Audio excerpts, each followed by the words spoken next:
દુનિયાભરમાં સૌથી દુર્લભ ગણાતી મોયા નામની બીમારીનો એક કેસ ગાંધીનગરમાંથી સામે આવ્યો છે। ગુજરાતના પ્રથમ કેસના દર્દીની સારવાર કરીને તેને 70 થી 80% સ્વસ્થ કરવામાં સફળતા મેળવી છે ગાંધીનગરની આયુર્વેદિક હોસ્પિટલ। જી હા, ગાંધીનગરના સેક્ટર 22માં આવેલી આયુર્વેદિક હોસ્પિટલમાં છેલ્લા 35 દિવસથી મોયા રોગના દર્દીની સારવાર ચાલી રહી છે। હંસરાજ બિહોલા નામનો આ યુવક છેલ્લા 10 વર્ષથી આ દુર્લભ બીમારીથી પીડાતો હતો। તેના પિતા દિલીપસિંહ બિહોલા ગાંધીનગરમાં રહે છે અને કલોલની અરવિંદ મિલમાં કામ કરે છે। તેમના પુત્રને વર્ષ 2016માં મોયા નામનો રોગ થયો હતો। આ રોગમાં દર્દીના મગજની નસો સંકોચાઈ જાય છે અને લોહી તથા ઓક્સિજનની ઘટ પડતા દર્દીને બ્રેઇન સ્ટ્રોકનો હુમલો આવે છે। વર્ષ 2016માં પહેલો સ્ટ્રોક આવ્યો હતો અને 2018માં બીજો સ્ટ્રોક આવ્યો। ત્યારથી હંસરાજ બિહોલા પથારીવશ હતા। પોતાના પુત્રની સારવાર માટે પિતા દિલીપસિંહે દિલ્હી મુંબઈથી લઈને અનેક હોસ્પિટલોમાં સારવાર કરાવી અને અંદાજે ₹2.5 કરોડ ખર્ચી નાખ્યા, પરંતુ મોયા બીમારીની દુનિયામાં કોઈ જ દવા ન હોવાથી છેવટે તેમણે ગાંધીનગરની સરકારી આયુર્વેદિક હોસ્પિટલમાં જ સારવાર કરાવવાનું નક્કી કર્યું હતું। અહીં મોયા દર્દી હંસરાજ બિહોલાને પંચકર્મ નિષ્ણાત ડોક્ટર રાકેશ ભટ્ટે સારવાર આપીને 35 દિવસમાં જ 70% સુધી રિકવરી લાવી દીધી છે।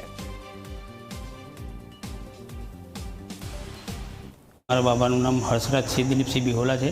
એને 2016માં પ્રોબ્લેમ થયો તો આખી સાઈડ પકડાઈ ગઈ હતી, એટલે ત્યાંથી દવાખાને લઈ ગયા પછી બતાવ્યું તો ઊભો કર્યો તો આમ કમ્પ્લીટ થઈ ગયું। એટલે પછી સાહેબને કીધું, સાહેબ કે આનો બ્લડના રિપોર્ટ કરાવશે તો ખ્યાલ આવશે શું પ્રોબ્લેમ છે।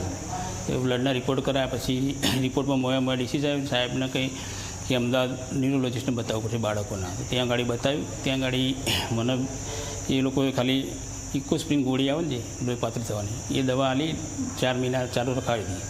પછી એને એડમિટ કર્યો।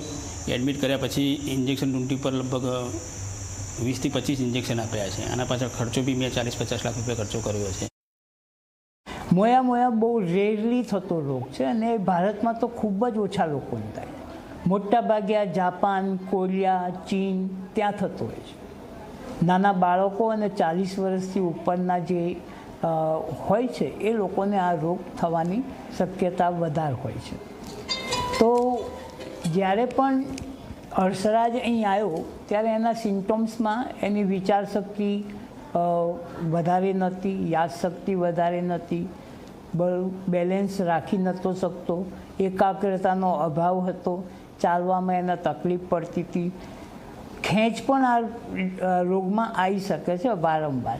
એનું કારણ એવું છે કે એની અંદર જે રક્તવાહિનીઓ છે એ સાંકડી થતી જાય છે, નેરો થતી જાય છે અને કેટલીક જગ્યાએ બ્લોકેજ પણ રક્તવાહિનીઓમાં થતું હોય છે। એટલે જે રક્તનું પરિભ્રમણ શરીરમાં થવું જોઈએ, જે ઓક્સિજન શરીરના બધા અંગોમાં પહોંચવો જોઈએ, એ પૂરતો પહોંચી શકતો નથી। એની કારણે ખેંચ, ખાલીત્વ એટલે કે હાથ પગમાં શૂન્યતા, નબળાઈ, આ બધું આ રોગમાં થઈ શકતું